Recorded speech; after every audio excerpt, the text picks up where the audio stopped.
everyone, welcome back to Sunday Live Show, and thank you so much guys for tuning in. Well guys, I'm back again with the Mzansi Soapy Studios, and today I'm talking about umkhokha. Izinkinga Zikamamazobe Zyanyukela kunokuba ke zinciphe.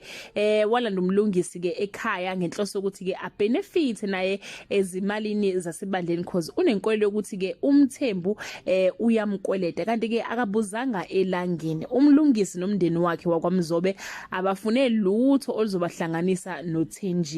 Ama-TSS aveza ukuthi ke uSiphamandla uzonikezela officially ngesikhundla sakhe and uzokhothamela ke umfowabo umlungisi amnike ngokusemthethweni izintambo zokuthi ke aphathe ibandla lamaJudiya. uSiphamandla guys wenza konke lokhu nje ngoba uyazi ukuthi ke une backup from ubabu wakhe who came ngephupho kena wamtshela ukuthi ke le mpabhekene nayo akusiyona eyakhe kodwa ingeyakhe umvelase. Umlungisi kuleli viki elizoqala uzogcotshwa ke officially and uMamzobe will be sidelined angeke bamvumela ukuthi ke abe khona kulolo gcobo noma kulowo mgcobo.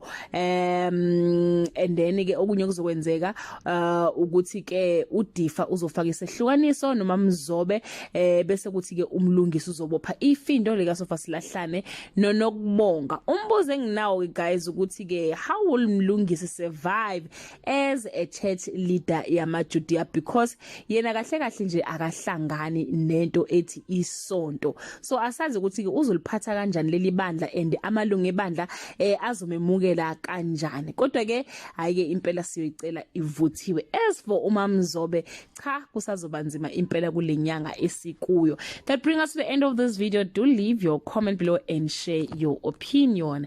Bye.